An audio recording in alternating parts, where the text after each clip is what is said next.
यं शैवा समुपासते शिवैति ब्रह्मेति वेदान्तिनो बौद्धा बुद्धैति प्रमाणपटवः कर्त्रेति नैयायिकः अर्हन्नित्यथ जैन शासनरता कर्मेति मीमांसका सोऽयं नो विददातु वाञ्छितफलं त्रैलोक्यनाथो हरिः गुरुर्ब्रह्मा गुरुर्विष्णु गुरुर्देवो महेश्वरः गुरुः साक्षात् परब्रह्म तस्मै श्री गुरवे नमः।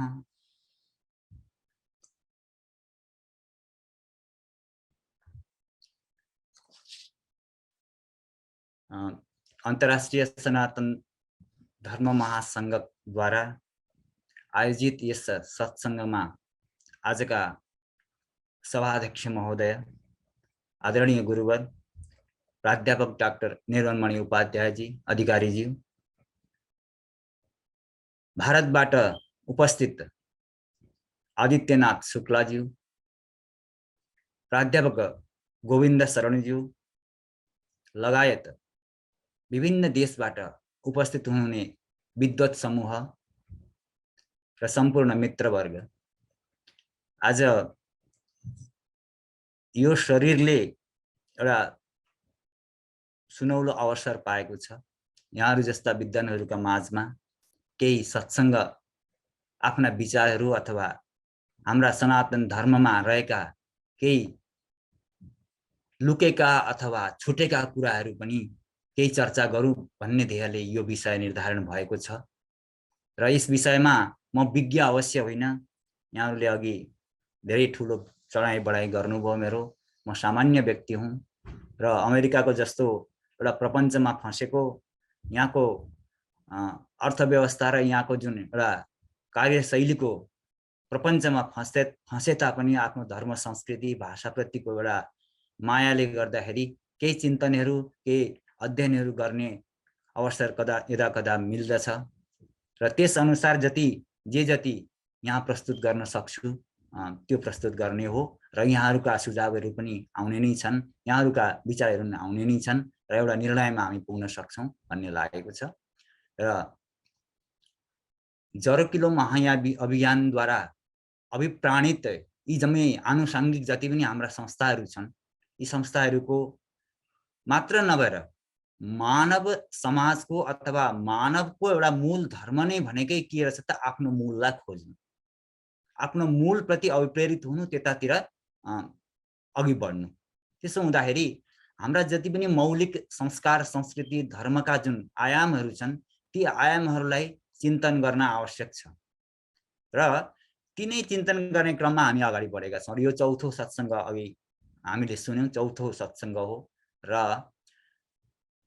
हामीले आजको यो सत्संगमा विषय निर्धारण गरेका छौँ व्रतबन्ध र अध्यात्मको सम्बन्ध। यस विषयमा प्रवेश गरौँ। अब हामी सबैलाई थाहा छ हाम्रा समाजमा, हिन्दू सनातनी समाजमा, केवल नेपाली भाषी मात्र नभएर अन्य भाषी समाजहरूमा पनि हाम्रा मूल जुन संस्कार छन् संस्कृतिहरू छन् ती केही भिन्नता भए तापनि मूल रूपमा हाम्रा शास्त्रहरूले निर्देशन गरेका जुन विधि छन् जुन विधान छन् ती विधि विधान अनुसार नै चलेका हुन्छन्। तर कतै न कतै धेरथोर रूपमा फेरबदल अथवा भिन्न रूप देखिन सकिन्छ, त्यो स्वाभाविक हो। अब हामीले सामान्य रूपमा हेर्नु हो भनेदेखि व्रतबन्ध हामी सबैले गरेका छौँ, धेरै जसोले, र हाम्रा समाजमा हुने गर्दछ। यो व्रतबन्ध भनेको के हो भन्ने कुराहरू अलिकति बुझ्न मलाई चर्चा गर्न मन लागेको। खासै शब्दका दृष्टिले हेर्ने भने व्रतबन्ध शब्दको अर्थ दुईटा शब्द छन् यसमा, एउटा व्रत एउटा बन्ध। व्रत भनेको नियम हो एक रूपले हेर्ने हो भनेदेखि, र यो नियम कस्तो नियम त भनेदेखि एउटा संकल्प सहितको नियम, एउटा जीवनलाई उत्कर्षमा पुर्याउने जुन नियम हो त्यसलाई हामी व्रत भन्छौँ। त्यो व्रतमा बाँधिनु अथवा आफू संकल्पित हुनु, त्यो व्रतलाई चाहिँ आचरणमा ल्याउने एउटा जुन संस्कार हो त्यो संस्कारलाई हामी व्रतबन्ध भन्छौँ। र हाम्रा समाजमा हामीले गर्ने गरेका छौँ यो संस्कार। र हाम्रो जुन हिन्दू सनातन धर्ममा जुन वर्णाश्रम धर्म छ, यो वर्णाश्रम धर्म अन्तर्गत जुन 16 वटा संस्कार छन् ती 16 वटा संस्कार अन्तर्गत पर्ने यो व्रतबन्ध संस्कार हो। अब जुन वर्णाश्रम धर्म छ यो वर्णाश्रम धर्म चाहिँ हाम्रो धर्मको नींव हो। 4 वटा वर्ण र 4 वटा आश्रम। अब यसका विषयमा धेरै व्याख्या गरिराख्न आवश्यक छैन, सबैलाई थाहा भएकै विषय हो। र पनि संक्षेपमा यहाँ कुरो उठ्दाखेरि चर्चा गर्दै जाउँ। 4 वटा वर्ण जुन छन् ब्राह्मण, क्षत्रिय, वैश्य, यी वर्ण हुन्, यी जात होइनन्। हामी त्यसै भन्दै आएका छौँ। किनभने जातको अर्थ गरियो भनेदेखि अलि भिन्नै अर्थ लाग्न सक्छ, समाजले अलि भिन्न रूपमा बुझेको हुन सक्छ। र हाम्रो शास्त्रीय वर्णावलीमा, शास्त्रीय शब्दावलीमा भन्दाखेरि हामी यिनीहरूलाई वर्णै भन्छौँ। र यो सृष्टिका आदिदेखि सृष्टिकर्ताद्वारा नै सृष्टि भएका वर्णहरू हुन् भनेर हामी जान्दछौँ। भगवत गीतामा भगवान स्वयं बताउनुहुन्छ, चातुर्वर्ण्यम मया सृष्टम गुणकर्म विभागशः। यी 4 वटा वर्णहरूलाई मैले सृष्टि गरेँ, तर के का आधारमा? गुण र कर्मका आधारमा। ब्राह्मण, क्षत्रिय, वैश्य, शूद्र यी 4 वटा वर्ण हाम्रा गुण, स्वभाव, मूल स्वभाव, हाम्रा आचरणहरू र हामीले गरिने कर्मका आधारमा निर्धारण हुन्थे प्राचीन कालमा, र त्यही नै वर्णन छ। तर अहिले आएर अलिकति यसको स्वरूप भिन्न भएको हामी देख्छौँ। अहिले आएर जातमा परिणत भयो र के छुवाछुतका कुराहरू धेरै जोडिएका पनि छन्, हामी देख्छौँ, पाउँछौँ समाजमा, हैन? तर मूल रूपमा हेर्ने भनेदेखि कर्मका आधारमा र मूल स्वभावका आधारमा छुट्याइएको हामी पाउँछौँ। हाम्रा प्राय शास्त्रका निचोडहरू यही छन्। र अब यो व्रतबन्धको यो सम्बन्ध छ 3 वटा वर्णले गर्ने गरी चलन छ, ब्राह्मण, क्षत्रिय र वैश्यमा। र शूद्र वर्णमा व्रतबन्धको संस्कार गरिँदैन। र यी 3 वर्णहरूमा ब्राह्मणले, क्षत्रियले र वैश्यले गर्ने गर्दछन्। र यो सनातन धर्मको अघि मैले बताएँ जुन नींव हो, जुन आधार स्तम्भ हुन्, ती आधार स्तम्भमा वर्ण र आश्रम थिए। अरू 4 वटा आश्रम छन्। ती 4 वटा आश्रमहरू पनि जीवनका महत्त्वपूर्ण आधारहरू हुन् मानव जीवनका। मानव जीवनलाई एउटा औसतन आयु 100 वर्षको लगाएर चाहिँ 4 वटा आश्रम विभाजन गरेको हामी पाउँछौँ धर्मशास्त्रमा। ब्रह्मचर्य आश्रम, गृहस्थ आश्रम, वानप्रस्थ आश्रम र सन्यास आश्रम गरेर। र मानवले सबैभन्दा पहिला ब्रह्मचर्य आश्रमको पालना गर्नुपर्दछ, ती नियममा रहनु पर्दछ भनेर विद्या अध्ययन गर्ने समय, ज्ञान अर्जन गर्ने समय र जीवनको मूल उद्देश्यलाई निर्धारण गर्ने समय भनेर 25 वर्षको आयु छुट्याइन्छ। 25 वर्षसम्म विद्या अध्ययन गर्ने, जीवनलाई उत्कर्षमा पुर्याउनका लागि त्यो एउटा ओजस्वी समय हो, ओजस्विताले भरिएको समय हुन्छ। त्यही भएर 25 वर्षको आयुसम्म विद्या अध्ययन गर्ने ऋषिहरूले, हाम्रा ऋषिहरूले एउटा आयुको विभाजन गरे। त्यस पछाडि अब गृहस्थ धर्ममा, गृहस्थीमा हामी प्रवेश गर्दछौँ, विवाह गर्दछौँ र बालबच्चाहरू, सन्तानहरूको उत्पत्ति गर्दछौँ, व्यावहारिकता चलाउँछौँ। 50 वर्षको अवस्थासम्म यो कर्म चल्दछ, व्यवहार चल्दछ। र 50 वर्षदेखि लिएर 75 वर्षको आयुसम्म वानप्रस्थ आश्रम भनेर हामी अब गृहस्थ आश्रममा सम्पूर्ण कुराहरू भइसकेपछि आफ्ना छोरालाई जिम्मेवारी दिएर चाहिँ आफू एकान्तवास गर्ने, साधना गर्ने उद्देश्यले वनतिर जाने हाम्रो चलन थियो प्राचीन कालमा। अब अहिले त रहेन त्यो। र 75 वर्षदेखि पछाडि सन्यास आश्रमको अवधारणा छ। त्यस पछाडि आफू सारा साधना, सारा भोगाई, सारा जीवनका अनुभवहरू लिइसकेर परमात्मामा लीन हुनका निमित्त, आफ्नो जीवनको अन्तिम उद्देश्य मोक्षलाई प्राप्त गर्नका निमित्त एकान्तवास गरेर त्यो परमात्मा तत्त्वमा आत्मस्थ हुने एउटा अवस्थालाई सन्यास आश्रम भनियो। र यी 4 वटा वर्ण र आश्रममा आधारित 16 वटा जुन संस्कार छन्, हामी गर्भधानदेखि लिएर मृत्युसम्ममा आचरण गरिने मुख्य रूपले 16 वटा संस्कार छन्। जस्तै कि गर्भधान संस्कार, पुंसवन संस्कार, सीमन्तोन्नयन संस्कार, जातकर्म संस्कार, नामकरण संस्कार, निष्क्रमण संस्कार, अन्नप्राशन संस्कार, चूडाकरण संस्कार, अनि कर्णवेद संस्कार, विद्यारम्भ संस्कार, उपनयन संस्कार। उपनयन संस्कार भनेको यही व्रतबन्ध संस्कार हो, अर्को नाम हो यसको। र वेदारम्भ संस्कार, केशान्त, समावर्तन, विवाह, अन्त्येष्टि गरेर 16वटा संस्कारको प्रमुख वर्णन हामी शास्त्रमा पाउँछौँ। र यी 16वटा मध्ये सबै आचरणमा छैन अहिले, सबैलाई हामी आचरण गर्दैनौँ अहिले।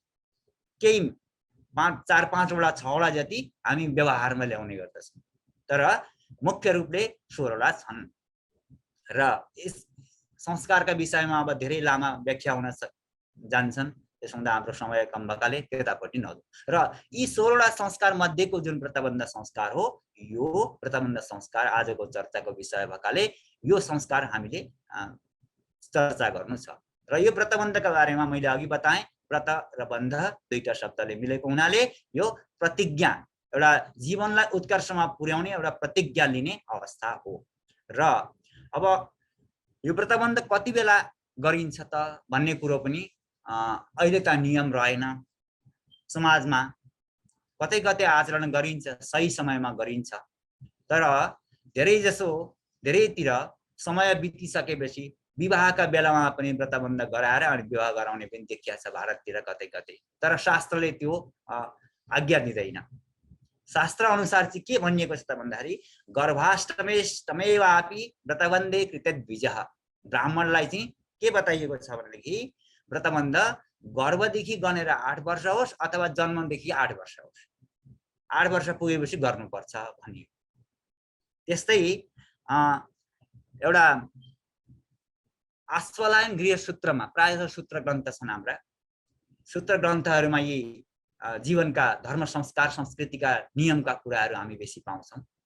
र आश्वलायन गृह सूत्रमा अर्को एउटा प्रमाण हामी पाउँछौँ, गर्भाष्टमे अब्दे कुर्वीत ब्राह्मणस्यो उपनयनम। उपनयन भनेको व्रतबन्ध संस्कार कहिले गरियोस् त भन्दाखेरि गर्भको देखि लिएर 8औं वर्षमा गरियोस् भनेर यहाँ बताइयो। त्यस्तै गर्भात एकादशे राज्ञो भनी, राज्ञा भनेका क्षत्रियहरू, क्षत्रियहरूले चाहिँ 11औं वर्षमा गरिनु पर्दछ भनेर आयु निर्धारण गरिएको छ। त्यस्तै गर्भात्तु द्वादशे विषः, वैश्यका लागि चाहिँ 12 वर्ष 12 वर्षमा गरेकै हुनुपर्छ, त्यति बेरसम्ममा गरेकै हुनुपर्छ। र यी तीनवटा वर्णलाई ब्राह्मण क्षत्रिय वैश्यलाई आफ्ना आफ्ना आयु निर्धारण गरिएको छ।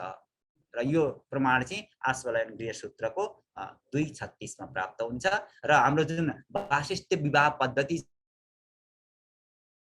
छ, देशान्तर भन्ने एउटा प्रकरण छ, व्रतबन्ध संस्कार अन्तर्गत नै आउँछ, त्यसमा पनि आउँछ। त्यो अघि मैले गर्भाष्टमेवापि व्रतबन्धे कृतद्विजः भने त्यो त्यहाँ पनि प्राप्त हुन्छ र यी शास्त्रका सूत्रहरू छन्। अब यो जुन आयु निर्धारण गरियो, यो आयु निर्धारण किन गरियो त भन्ने एउटा महत्त्वपूर्ण विषय छ। र यही विषयसँग गएर अध्यात्मसँग जोडिन्छ। अब हाम्रो धर्म र संस्कृतिको आधार स्तम्भ भनेको अध्यात्म हो। धर्म, अब यहाँ अर्को कुरो, धर्म भन्नाले आज संसारमा जुन रूपले हामी धर्मलाई बुझ्छौँ, हिन्दू, क्रिस्चियन, बौद्ध, इसाई भनेर, यो वस्तुतः धर्म होइन, यी त संस्कृति हुन्, यी सम्प्रदाय हुन्। मूल धर्म भनेको त स्वभाव रहेछ, आफ्नो स्वभाव, आफ्नो मूल स्वरूप, त्यो चाहिँ धर्म रहेछ। हाम्रा शास्त्रहरूको निचोड हेर्ने भनेदेखि हामी त्यही पाउँछौँ। र धारणा धर्म इत्याहु धर्मो धारयते प्रजा जस्ता उक्तिहरू हामी पाउँछौँ हाम्रा वेद शास्त्रहरूमा। मानवले जुन स्वरूपलाई, जुन स्वभावलाई, आफ्नो स्वत्वलाई धारण गरेको छ त्यही नै धर्म हो। व्यक्तिले त्यो आफ्नो पनालाई, आफ्नो मूल स्वरूपलाई धारण गर्यो, आचरणमा ल्यायो भने त्यो धर्मले त्यो व्यक्तिको संरक्षण गर्छ पनि। त्यसो हुँदाखेरि धर्म भनेको के रहेछ? हाम्रो मूल स्वभाव रहेछ। जस्ता प्रकारले आगाको मूल स्वभाव दाहकता शक्ति हुन्छ, वायुको मूल स्वभाव भनेको शीतलता प्रदान गर्नु हो, जलको त्यस्तै शीतलता प्रदान गर्नु हो, त्यो मूल स्वभाव। त्यस्तै मानवको मूल स्वभाव के हो भन्ने कुरो खोज्नु पर्दो रहेछ धर्मका अर्थमा। त्यसो हुँदाखेरि धर्म भनेको यस्तो रहेछ र यो धर्मका अन्तर्गत आएका जुन नियम छन्, धर्मका अन्तर्गत मानिएका जुन ल्याइएका जुन विधि छन्, ती विधि अनुसार शास्त्र अनुसार समाज चलेर आएको हुन्छ। र जन्मिँदाखेरि सबै व्यक्ति शूद्र भएर जन्मिन्छन् भन्ने मनुस्मृतिको एउटा कथन पनि पाउँछौँ हामी। जन्मनात् जायते शूद्र कर्मणात् द्विज उच्यते भनेर आफ्नो संस्कार गरिसकेपछि यी कर्महरूद्वारा, संस्कारित कर्महरूद्वारा द्विज हुन्छ भनेर यी तीनवटा वर्णलाई, ब्राह्मण, क्षत्रिय, वैश्यलाई द्विज पनि भनिएको पाइन्छ। द्विज भनेको चाहिँ के त भन्दाखेरि जसको दुई पटक जन्म हुन्छ। द्वि भनेको दुई, ज भनेको जन्मिनु। र एकपटक आमाका गर्भबाट जन्मिन्छौँ हामी र अर्को पटक कहिले जन्मिन्छौँ? हाम्रा संस्कारहरूद्वारा हामी जन्म लिन्छौँ र व्रतबन्ध भइसकेपछि हाम्रो दोस्रो जन्म हुन्छ भनेर चाहिँ हामीलाई द्विज पनि भनिन्छ, व्रतबन्ध गरिसकेपछि र संस्कारित भइसकेपछि। तर यहाँ एउटा बुझ्नुपर्ने कुरो के देख्छु म भनेदेखि अहिलेको अवस्थामा जुन व्रतबन्धको अवधारणा र व्रतबन्धले जे जस्तो हामी आचरण गर्छौँ त्यो यति मात्रै होइन। प्राचीन कालको जुन अवधारणा थियो, ऋषिहरूले जुन परिकल्पना गरे, जुन आचरण गरे, व्यवहारमा ल्याए, त्यो भिन्नता छ, त्यो बहुत गम्भीर छ। त्यसो हुँदाखेरि अब अर्को कुरो द्विज भनेको पक्षीलाई पनि भनिन्छ संस्कृत भाषामा। द्विज पक्षीलाई पनि भनिन्छ किनभनेदेखि एकपटक आमाको गर्भबाट अन्डा जन्माउँछ अनि अन्डाबाट बाहिर निस्किन्छ, अर्को जन्म हुन्छ, त्यसै कारण द्विज भयो। त्यस्तै प्रकारले त्यसै भने जस्तै हाम्रो पनि एकपटक आमाका गर्भबाट हामी जन्मिन्छौँ, अर्को पटक हामी संस्कारद्वारा गुरुका गर्भबाट जन्मिन्छौँ। गुरुका गर्भबाट जन्मिनु दोस्रो जन्म हो। गुरुले संस्कार दिनुहुन्छ, ज्ञान दिनुहुन्छ अनि त्यहाँबाट हाम्रो दोस्रो जन्म हुन्छ। त्यही कारणले हामी द्विज भनियौँ। र व्रतबन्धको आयु पनि हेर्यौँ। अब व्रतबन्धको बारेमा हाम्रा प्राचीन जुन शास्त्रहरू छन् अथवा प्राचीन इतिहासहरू छन् ती हेर्यौँ भने विभिन्न नाम हामी देख्न सक्छौँ। शिक्षारम्भ संस्कार पनि भनिएको छ, कहीँ कतै विद्यारम्भ संस्कार पनि भनिन्छ र वेदारम्भ संस्कार त यो हुँदै हो। किनभने व्रतबन्ध संस्कारमा हामी बटुलाई, बालकलाई वेदारम्भ पनि गराउँछौँ। र वेद भनेको ज्ञान। अब पुस्तक जुन छ, आज वेद 4 वेद छन्, त्यो 4 वेदमा आफ्नो शाखा जुन छ त्यो शाखा अनुसार हामी वेदारम्भ संस्कार गराउँछौँ। तर त्यति मात्रै होइन, त्यसको मूल अर्थ चाहिँ वेदको अर्थ ज्ञान हो। मूल ज्ञानको प्रवाहसँग जोड्ने एउटा संस्कार भएकाले, विद्या आरम्भ गर्ने, शिक्षा आरम्भ गर्ने संस्कार भएकाले त्यो आयु निर्धारण गरियो प्राचीन कालमा। तर अब अहिले त त्यस्तो छैन। अहिले त 3 वर्षका नहुँदाखेरि नानीहरू विद्यालय जान्छन्। त्यसो हुँदाखेरि अहिलेको परिस्थितिमा चाहिँ अब शिक्षारम्भ संस्कार भन्न कतिको सकिन्छ भन्ने कुरो विचारणीय छ। तर प्राचीन कालमा समय परिस्थिति अनुसार त्यति बेलाको अवस्थामा 8 वर्षसम्मको बालक भनेको बालकै मानिन्थ्यो, किनभने त्यति डेभलप पनि भइसकेको थिएन। चेतनाको विस्तार त्योभन्दा पहिला त्यति हुँदैन र त्यो अवस्थामा चाहिँ विद्यालय गएर गुरुकुलमा गएर, अब गुरुकुलको यहाँ कुरो आउँछ। हामी गुरुकुलको अवधारणा अगाडि बढाइराखेका छौँ र यी जति पनि विद्यारम्भ संस्कार, वेदारम्भ संस्कार, व्रतबन्ध संस्कारहरू छन्, यी संस्कारहरू गुरुकुल जानुभन्दा पहिला व्रतबन्ध गराएर अनि त्यहाँबाट गुरुले आफ्ना गुरुकुलमा शिष्यलाई लिएर जाने अनि सारा वेद वेदाङ्ग आदि शास्त्रहरूको ज्ञान दिने, अध्यात्म विद्याको ज्ञान दिने, साधना गराउने र 25 वर्षको आयुसम्म उहीँ बसेर चाहिँ विद्याध्ययन गर्ने र साधना गरेर आउने चलन हाम्रा इतिहासमा हामी हेर्न सक्छौँ। हामीले धेरै पढ्न नजाउँ, प्रसिद्ध इतिहास हेर्ने भनेदेखि भगवान श्रीराम र भगवान श्रीकृष्णको जीवनलाई हेर्यौँ भने पर्याप्त छ, हैन? भगवान श्रीराम वशिष्ठको आश्रममा जानुभयो, उता भगवान श्रीकृष्ण कहाँ जानुभयो? गुरु सान्निपनीको आश्रममा जानुभयो। र त्यति भइसकेपछि अब अर्को संस्कार छ, यो वेद व्रतबन्ध संस्कारकै अन्तर्गत समावर्तन संस्कार छ एउटा। त्यो अहिले त अब हामी के गर्छौँ भनेदेखि त्यो कर्मकाण्डीय कर्मका अनुसार अलिकति विधि गरेर त्यही व्रतबन्धकै समयमा अन्तिममा समावर्तन पनि गरियो है भनेर खुलाउँछौँ। तर प्राचीन कालमा त्यस्तो हुँदैन थियो। व्रतबन्ध गरेर गुरु आश्रम जान्थे, गुरुकुल जान्थे छात्र र अन्तिममा जुन दीक्षान्त समारोह, आज जुन जसलाई हामी दीक्षान्त समारोह भन्छौँ, त्यो दीक्षान्त समारोहलाई समावर्तन संस्कार भनेर गरिन्थ्यो। जब चाहिँ गृहस्थ आश्रममा फर्किने बेला हुन्थ्यो त्यति बेला। र अहिले चाहिँ समावर्तन संस्कार भनेर केही विधि गराउनुहुन्छ र समाप्त गराउनुहुन्छ। र अहिले अब धेरै बदलिसकेको छ परिस्थिति।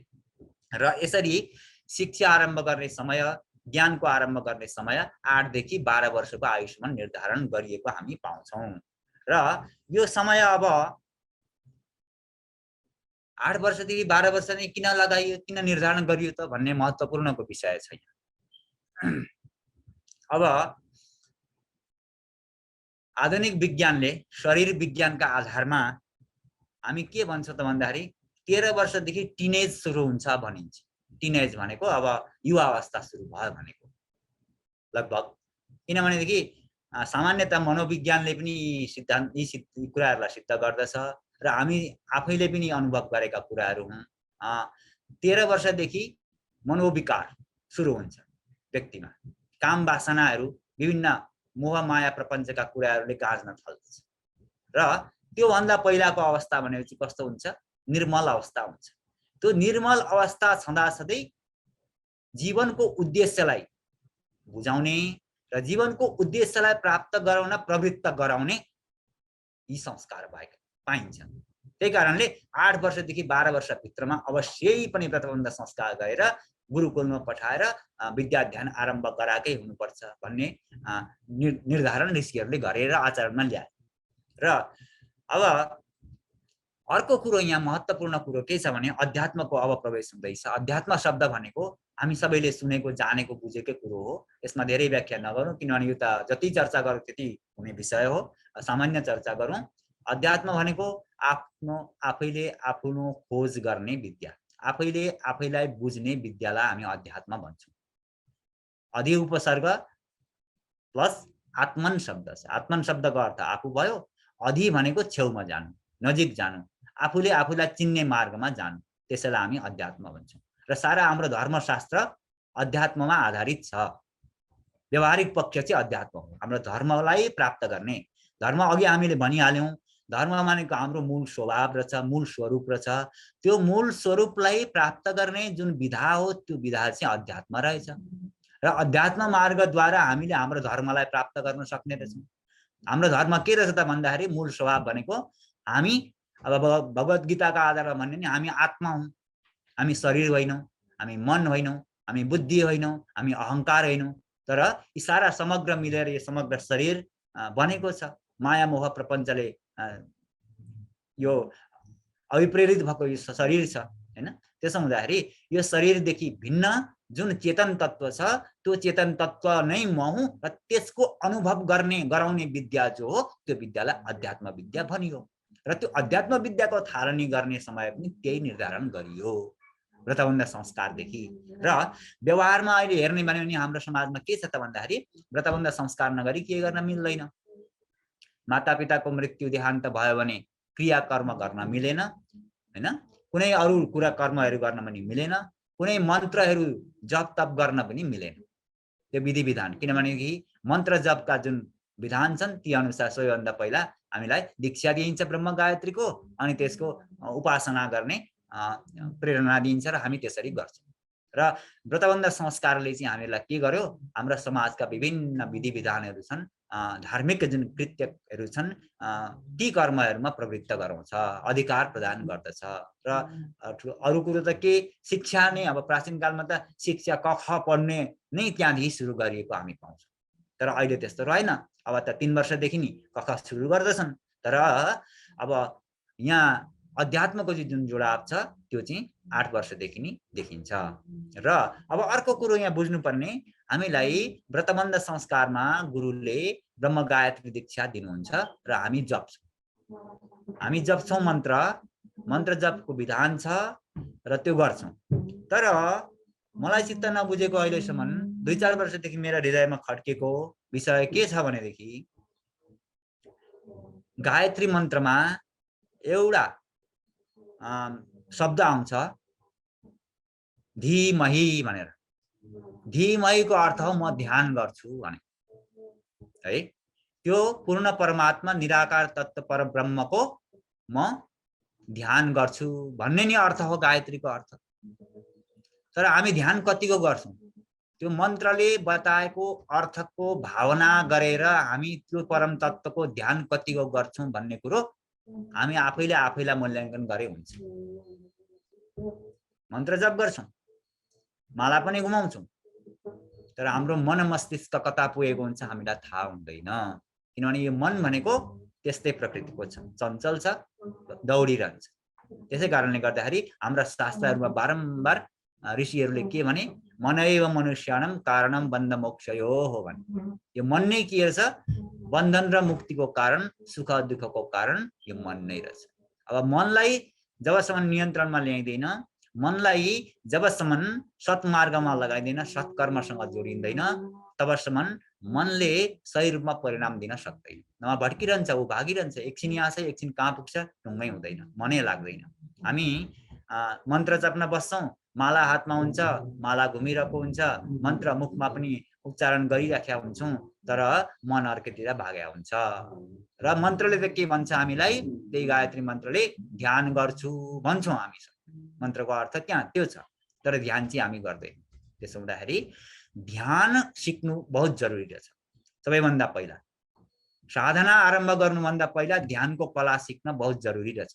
अब यो ध्यान भनेकै अध्यात्मको एउटा विधा हो र व्रतबन्ध संस्कारको सिधै सम्बन्ध अध्यात्मसँग रहेछ। यसरी हामी बुझ्न सक्छौँ।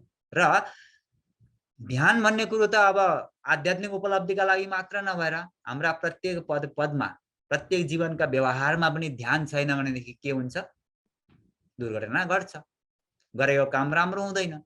ध्यान लगाएर मन लगाएर गरियो भनेदेखि त्यही काम सुध्रिन्छ, ध्यान लगाएर गरिएन भनेदेखि त्यही बिग्रिन्छ। कोही बेला हामी एक थोक गरिराखेका हुन्छ, यतापट्टि हातले हाम्रा इन्द्रियहरूले एक थोक गरिराखेका हुन्छन्, भित्रको जुन मन इन्द्रिय हो त्यसलाई पनि इन्द्रिय मानेका छन् विद्वानहरूले, 11औं इन्द्रियका रूपमा मानेका छन्। पञ्च कर्मेन्द्रिय, पञ्च ज्ञानेन्द्रिय, अनि त्यहाँबाट अतिरिक्त इन्द्रियका रूपमा मनलाई मानेका छन्। र यी बाह्य जुन ज्ञानेन्द्रिय कर्मेन्द्रिय छन्, ज्ञानेन्द्रिय र कर्मेन्द्रियको जुन अध्यक्ष हो त्यो त मनै हो। र त्यो मन भागिदिएपछि केही काम लाग्दैन। र जबसम्म हाम्रा बाह्य इन्द्रिय र मन एक मुष्ट हुँदैनन्, एउटै बाटोमा लाग्दैनन्, तबसम्म त्यो गरेको कर्म कुनै पनि कर्म सफल हुँदैन। र हाम्रा जति पनि कर्मकाण्डीय कर्महरू छन्, कर्मकाण्डीय कर्महरूमा हामी हेर्छौँ उथल पुथल, मन शान्त छैन।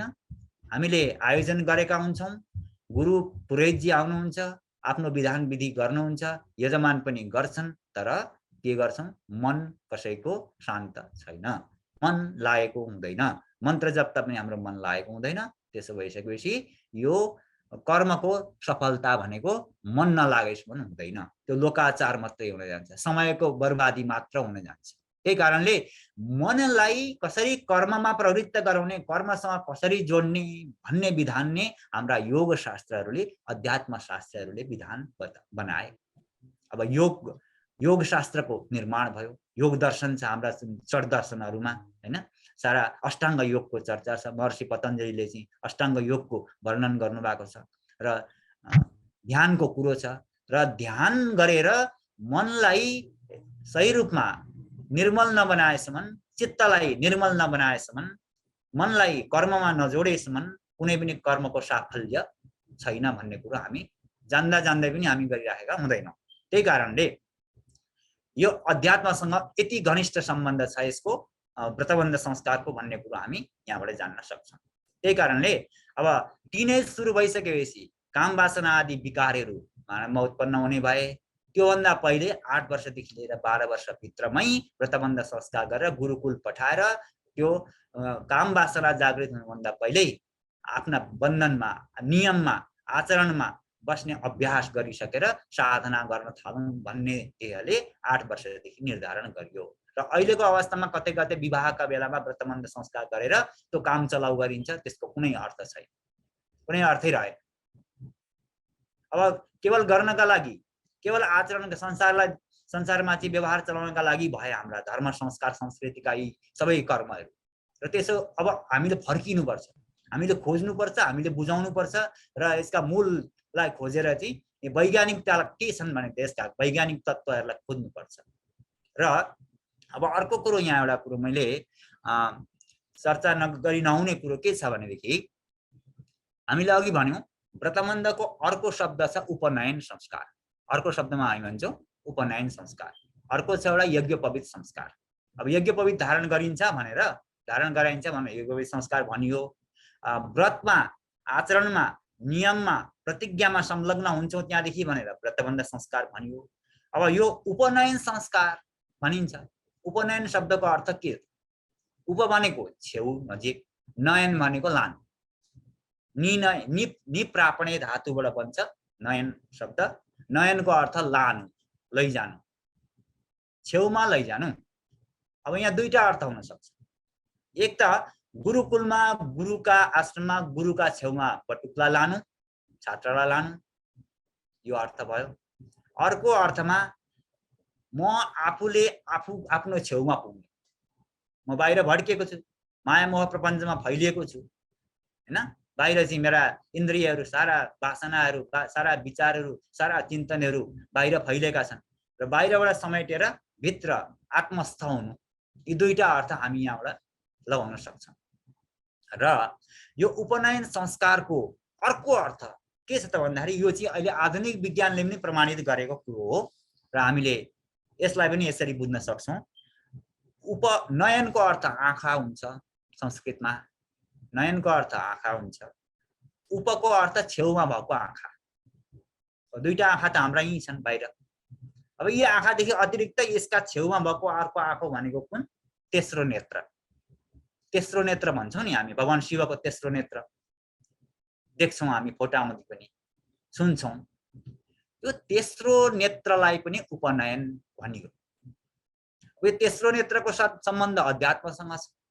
अब सामान्य रूपमा घर गृहस्थी गाउँमा कतै कतै हामी सुन्छौँ हैन, सुन्ने गर्छौँ नि, तेस्रो नेत्र त भगवान शिवको बस क्रोध प्रकट गरेको मात्र हो भन्ने सुन्छौँ। त्यति मात्रै होइन, त्यो सामान्य बुझाइयो त्यो। तर तेस्रो नेत्र भनेको हाम्रो आज्ञा चक्रको स्थान हो। शरीरका 7 वटा चक्रमा प्रमुख स्थान राख्ने आज्ञा चक्र जुन हो, जुन ज्ञानको केन्द्र हो, त्यो तेस्रो नेत्र भन्छौँ हामी त्यसैलाई। र त्यसलाई एक्टिभेट गर्ने, त्यसलाई चाहिँ जगाउने जुन विधान छन् योग शास्त्रमा ती तमाम छन्। चक्र विज्ञान, चक्र साधना, कुण्डलिनी जागरण आदि जुन विधानहरू छन् योगमा, र साधना गरेर साधकले त्यसलाई जागृत गराउन सक्दछ र त्यो ज्ञानलाई प्राप्त गर्न सक्दछ। अर्को उदाहरण यही कुरामा हामी देख्न सक्छौँ भगवत गीतामा। भगवान श्री कृष्णले अर्जुनलाई उपदेश दिने क्रममा महाभारत युद्धको भूमिमा जब दर्शन गराउन थाल्नुभयो, प्रभु मैले त मेरो यी आँखाबाट देख्न सक्दिनँ भनिसकेपछि अनि त्यहाँबाट भगवान श्री कृष्णले दिव्य नेत्र प्रदान गर्नुहुन्छ। त्यस्तै सञ्जयले महाभारतको युद्धको वर्णन धृतराष्ट्रलाई बताउने क्रममा, धृतराष्ट्र त अन्धा थिए, अब महलभित्र बसेर टाढाको कुरुक्षेत्रको बाहिर प्राङ्गणको मैदानको युद्धको वर्णन गराउनु थियो। अनि वेदव्यासजीले सञ्जयलाई दिव्य चक्षु प्रदान गरे, दिव्य दृष्टि प्रदान गरेर उही बसी बसी धृतराष्ट्रलाई आँखोदेखि हाल सुनाए, कमेन्ट्रेट बनेर। फुटबल म्याचको, क्रिकेट म्याचमा जसरी कमेन्ट्रेट हुन्छन्, कमेन्ट्री गर्छन्, त्यस्तै प्रकारले युद्धमा के हुँदैछ सञ्जयले बताएको कुरो हामीले जानिराखेको कुरो हो। र त्यो पनि तेस्रो नेत्रको आज्ञा चक्रको कुरा आउँछ त्यहाँ पनि। र यो उपनयन भनेको आज्ञा चक्र, किनभने छेउमा छ। उपनयन दुईटा आँखाको छेउमा भएको अर्को आँखो, अर्को नयन भन्ने हामी बुझ्छौँ। र अब एउटा महत्त्वपूर्ण कुरो यहाँ के जोड्नु पर्दछ हामीले भनेदेखि, यो उपनयन संस्कार, व्रतबन्ध संस्कार 8 वर्षमै गर्नुको अर्थ अध्यात्ममा यो जुन आज्ञा चक्रको उद्घाटन गर्नुपर्ने जुन विधान हो, विधि हो, त्यो चाहिँ साधना गरेर त्यही अवस्थादेखि सुरु गरिएन भनेदेखि पछि गएर सम्भव हुँदैन भन्ने अवधारणा हो। पछि गएर सकिँदैन। जति जति आयु बढ्दै जान्छ हामी संसारको मोहमाया प्रपञ्च मलद्वारा चाहिँ ग्रसित हुँदै जान्छौँ, डुब्दै जान्छौँ, छोपिँदै जान्छौँ।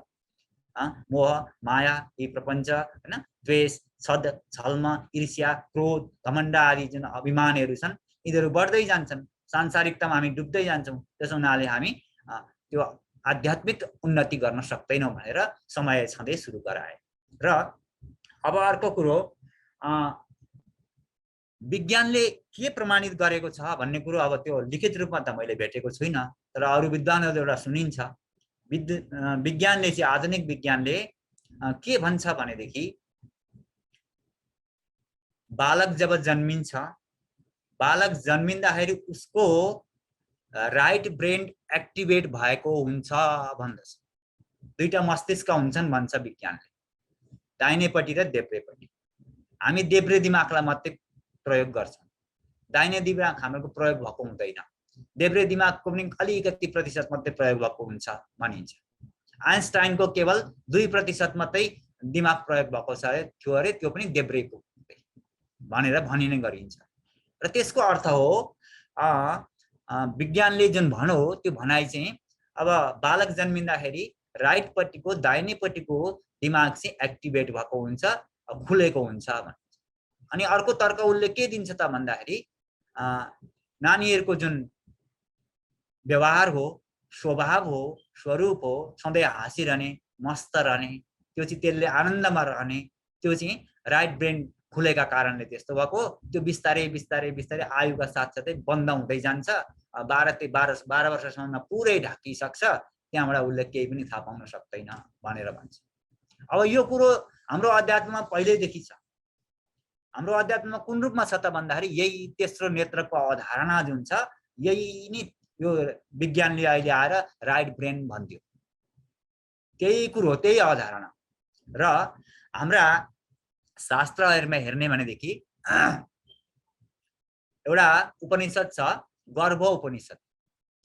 गर्भ उपनिषदमा गर्भको व्याख्या गरिएको छ सारा ऋषिहरूले। त्यो उपनिषदमा के भनिएको छ त भन्दाखेरि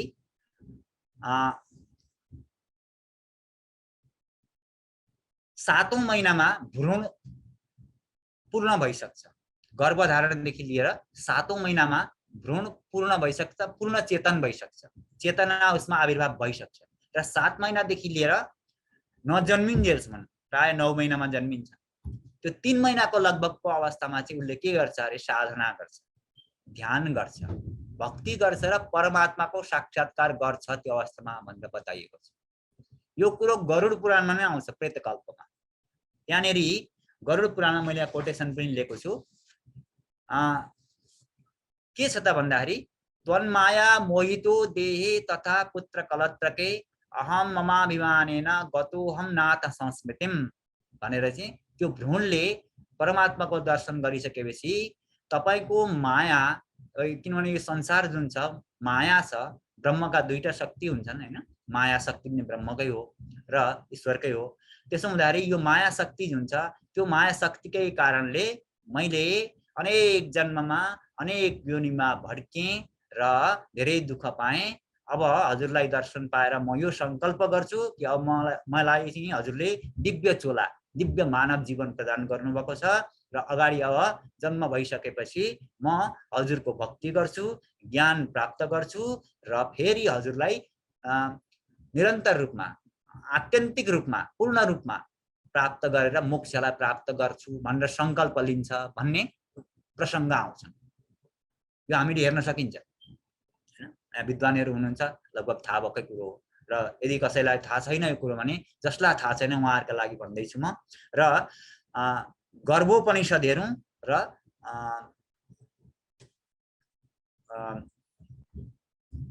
अघि मैले भने के अरे पुराण, गरुड पुराण, सरी, गरुड पुराणको 6औं अध्यायमा छ है। यो 6औं अध्यायको 15वां र 17वां श्लोकमा यो पाइन्छ। त्यहाँ हेर्दाखेरि हामी पाउँछौँ। र यसले के जनाउँछ भनेदेखि अब अघि विज्ञानले भनेको जुन राइट ब्रेनको कुरो हो, यो यहाँसँग सम्बन्धित भयो। अब गर्भमा परमात्माको एकखेप साक्षात्कार गरिसकेको हुन्छ र प्रतिज्ञा लिएर बाहिर आउँछ। बाहिर आइसकेपछि के हुन्छ हामीले थाहा पाउँछौँ, जब बालक जन्मिन्छ, बालक जन्मिँदाखेरि च्यार रुन्छ, आवाज निकाल्छ, भुइँमा खस्ने बित्तिकै रुन्छ। त्यो रुनुको कारण के हो त भन्दाखेरि उसलाई कष्ट हुन्छ। एक त जति आमालाई कष्ट हुन्छ त्यति नै बालकलाई पनि कष्ट हुन्छ, एउटा कुरो। अर्को कुरो यो मोह माया, बाहिरको मायाको संसारले उसलाई खिच्छ र उसलाई कष्ट हुन्छ र ऊ आउन चाहेको हुँदैन। हामीले भागवत, श्रीमद् भागवतमा प्रसङ्ग सुनेको छ नि हैन, सुखदेव महाराजको कुरा। सुखदेव महाराज चाहिँ 12 वर्षसम्म गर्भमै रहनुभयो। अनि वेदव्यासजीले सम्झाइ बुझाइ गरेर म त्यसो हुन दिदिनँ, म बाहिरको, अब के भनेको थियो भने बाहिरको मोह माया प्रपञ्चमा म फस्न चाहदिनँ, मै बसिरहन्छु भनेर जिद्दी लिएर बसे। अनि पछि वेदव्यासजीले होइन, यसरी त हुँदैन, यो त विधिको विधानको विपरीत हुन्छ र मातालाई पनि धेरै कष्ट भयो भनेर चाहिँ 12 वर्ष पुगिसकेपछि अनि त्यहाँ कसो कसो सम्झाइ बुझाइ गरेर अनि जन्म लिन तयार गराउँछन्। जन्म लिने बित्तिकै हिँडेर जङ्गलतिर गए, सन्यास लिए। त्यस्तै नि भक्त प्रह्लादको कुरो हैन, हामी सुन्न सक्छौँ। नारदजीले चाहिँ गर्भमै शिक्षा दिएका कुराहरू छन्।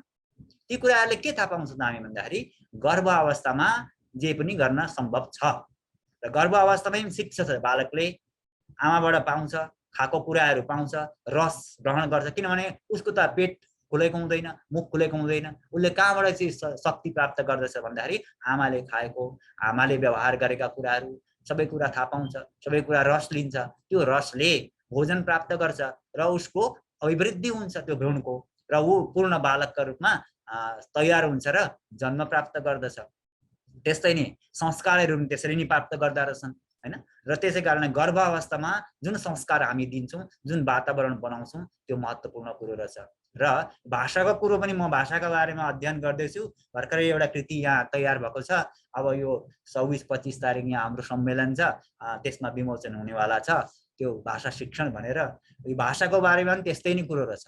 यो भाषा पनि आमाको गर्भमा हुँदैखेरि वातावरणमै त्यो माहौल दिएन आमाहरूले भनेदेखि ती नानीहरूले सिक्दैनन् पछि गएर। त्यसो हुँदाखेरि गर्भमा हुँदाखेरि कस्तो संस्कार दिने भन्ने हामी माता पितामा निर्भर गर्ने रहेछ। यी उदाहरणले हामी देख्यौँ, तमाम उदाहरण। र अध्यात्मको पनि त्यसरी नै सम्बन्ध रहेछ। र गर्भबाट बाहिर आइसकेपछि हामी देख्छौँ बालक नानीहरू कति हँसिला हुन्छन्, कुनै कति आनन्द अवस्था हुन्छ। त्यो परमानन्दबाट चाहिँ छुटेर भर्खर आएका हुनाले आनन्दित अवस्था हुन्छ। कुनै उनीहरूलाई संसारसँग सरोकार हुँदैन, कुनै दुःखसँग उनीहरूलाई सरोकार हुँदैन, मदमस्त हुन्छ। त्यो मदमस्त अवस्था भएको कारण के त भन्दाखेरि त्यो गर्भ अवस्थामा परमात्मा प्रभुको दर्शन गरेर आनन्दको प्राप्ति एकखेप गरिसकेर अब आफ्नो भोग गर्न आएका छन्। किन भोग गर्न त आउनै पर्यो, कर्मको त भोग गर्नै पर्यो। त्यो क्षीण नभएसम्म मुक्ति हुँदैन। त्यो कुरो बुझेर ज्ञान प्राप्त गरेर अनि त्यहाँबाट म कर्मलाई भोगेर अनि फेरि राम्रा श्रेष्ठ कर्म गरेर हजुरलाई पुनः प्राप्त गर्छु है भनेर चाहिँ त्यसरी सङ्कल्प गर्दछ भन्ने कुराहरू हामी प्रमाण पाउँछौँ। र हामीले हेर्दाखेरि त्यसरी अब विज्ञानले पनि भन्यो 12 वर्षसम्ममा बिस्तारै बिस्तारै बिस्तारै थर्ड आई, यो रेड दाहिनेपट्टिको दिमाग बोधो हुँदै जान्छ, बन्द हुन्छ। र यता अध्यात्मबाट नै हामीले के देख्यौँ, त्यो जुन ज्ञान प्राप्त गरेको थियो त्यो ज्ञानको लाई फेरि रिएक्टिभेट गर्ने, पुनः ताजगी गर्ने व्यवस्था हामीहरूले समयमा गराएन भनेदेखि 13 वर्षदेखि त ऊ संसारमा फसिनै पर्यो। त्यही कारणले व्रतबन्ध संस्कार ऋषिहरूले 8 देखि 12 वर्षभित्रमै गर्नुपर्छ है भनेर विधान राखे। र यसरी यो अध्यात्मसँग यति ताल्लुक राख्छ हाम्रो यो व्रतबन्ध संस्कार। अरू संस्कार जति पनि छन् ती अध्यात्मसँग सरोकार राख्दैनन्। संस्कृतिसँग, धर्मसँग अथवा आचरण लोक चल्ती चलनहरूसँग पनि राख्दछन् भनेदेखि त्यही राख्दछन्। अरू पनि जति पनि संस्कारहरू छन् अध्यात्ममै प्रेरित छन्, तर पनि यो जुन अध्यात्मसँग सिधा सरोकार राख्ने चाहिँ यो व्रतबन्ध संस्कार नै रहेछ। र अब बुझ्नुपर्ने हामीले के रहेछ त भन्दाखेरि विज्ञानको धारणा पनि हामीले हेरौँ, हाम्रो अध्यात्म विज्ञानको धर्म विज्ञानको धारणा पनि हामीले हेरौँ, र आचरण पनि हामीले गर्दै ल्याएका छौँ। अब यसमा विशृङ्खलता कहाँ देख्छौँ त हामी भन्दाखेरि हामीले मूल बाटो छोड्यौँ, मूल कर्म छोड्यौँ, मूल स्वभावलाई छोड्यौँ, मूल जुन अध्यात्म हो त्यो चाहिँ छुटो, व्यवहार छुटो, प्रायोगिक पक्ष छुटो, सिद्धान्त मात्रै आयो। विद्यालयमा पढ्यौँ, युनिभर्सिटीमा पढ्यौँ, अब शास्त्र मात्रै पढ्यौँ, व्यवहारमा ल्याएनौँ। र अब हामीले पनि बनारसतिर अध्ययन गऱ्यौँ, विभिन्न दर्शनका शास्त्रहरू पढ्ने प्रयत्न गऱ्यौँ। गर्दै भन्दै लाँदाखेरि अहिले आएर लाग्छ म त अज्ञानी नै रहेछु, मैले त केही जानेको रहेछु जस्तो लाग्छ।